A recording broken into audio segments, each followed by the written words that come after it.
Welcome to the Stoppage Time edition of the Pitch to Pro podcast. This is a highlight reel of some of the best moments from the show so far, and every other week we will be bringing you a special 5 to 7 minute segment featuring the best stories, tales, and moments of the podcast. Yeah, I think one of my favorite soccer memories, besides the memories of my kids, was I grew up playing with a guy in Springfield, Missouri that made it to the MLS. Oh, that's great. His name is Jack Jewsbury, and he went to SLU to play his college soccer and was drafted in the early days of the MLS to the Kansas City Wizards, and then made his way to the Portland Timbers. And it was now probably 10 years ago that I thought, I got to get up there and watch Jack play because he's probably going to be retiring the next few years. And so I had a reason to be up there for business and took my wife and my oldest son,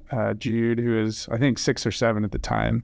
And we went and caught a match, and he ended up scoring. Oh, of course. And, for those that haven't been to a Timbers game, just the Timbers Army is, kind of unmatched in terms of some of their color and passion and just the tradition of, cutting off the tree for the goal. And it was phenomenal. And we got to hang out with him afterwards. He gave his captain band to Jude and just had a phenomenal experience. But that was, I would say, where my eyes were open to the passion of fans and just the unmatched experience of just being pulled in to a soccer match. Yeah, I think what a cool experience, by the way. And I remember Jack and watching many games of Jack and doing this at Jack, and I'm shaking my fist for those that aren't watching and are listening because I was a DC United fan growing up, and he was one of the best number 6s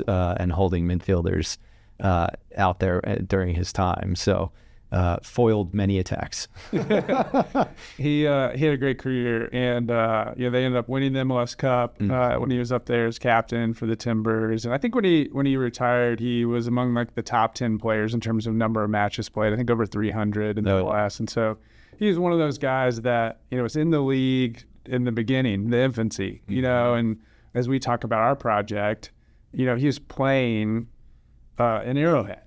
Yeah. And so you think about a fan experience of early soccer interest in, Midwest United States in the, early 2000s playing in Arrowhead, and then seeing the Portland experience. I mean, he was a local celebrity. The local breweries had Captain Jack, special edition brews. And it was like, okay. And so for me as an investor, that's actually a really important experience that I think maybe not many in Northwest Arkansas has, actually going to like a major match and just feeling the energy, seeing the passion that fans bring, the diversity of people that it brings in because of how accessible a ticket is. From a price point standpoint, and just how unifying it is for a community. I mean, just downtown Portland was just buzzing, ahead of that match. It was really special. I think it's such an important point, and I love that you had that experience yourself. As even though you kind of grew up playing the game and you were a fan kind of already, but even for fans, I think that's we talk about this all the time, and you hit it. It's such a different experience to anything else in terms of as a fan and a participant, a viewer, and a match goer to attend a live soccer match in an environment where you're not like Jack had to play in 5,000 people in 70,000 seat stadium, where it's echoing from players on the field in silence.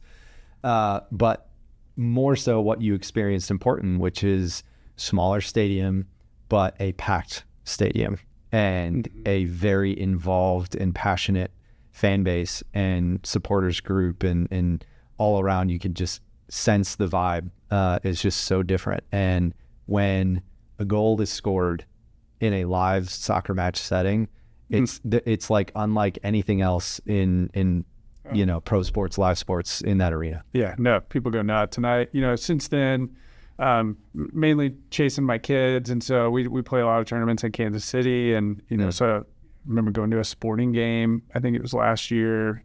My parents who are in their 70s were with us. And I said, we're going to go catch a match. Why don't you come? They're like, I don't know. And okay, so they end up going. They talked about how much fun they had, how great the seats were, I could see everything. I was right there, they just went on and on about the experience. And I think they had in their head, big NFL, like Arrowhead type of experience. And it blew them away how unique it was. And we just had a blast. So that's kind of been my exposure to soccer. I think it's been helpful to me to see that vision that we're all aiming for. Yep.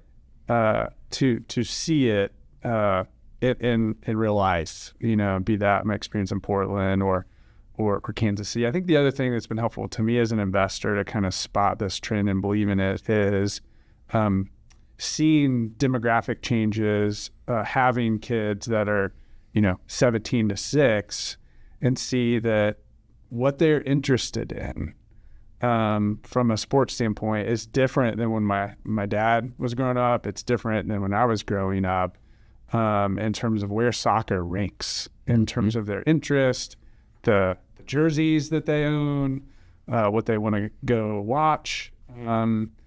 Soccer is I think in a lot of surveys the number 2 youth sport. And I think that's probably surprising to some older generations that's changing. But I kind of have been able to see that as my kids have been involved in soccer. And so I kind of put Portland, Kansas City, my kids together in my belief in Northwest Arkansas. And I'm so bullish about this club. Thank you for joining us for this Stoppage Time special of the Pitch to Pro podcast. If you've enjoyed the conversation, you can click watch the full episode here. Be sure to tune in next Thursday for a new episode of the Pitch to Pro podcast, the official podcast of Ozark United FC. Available on YouTube, Instagram, and everywhere you get your podcasts.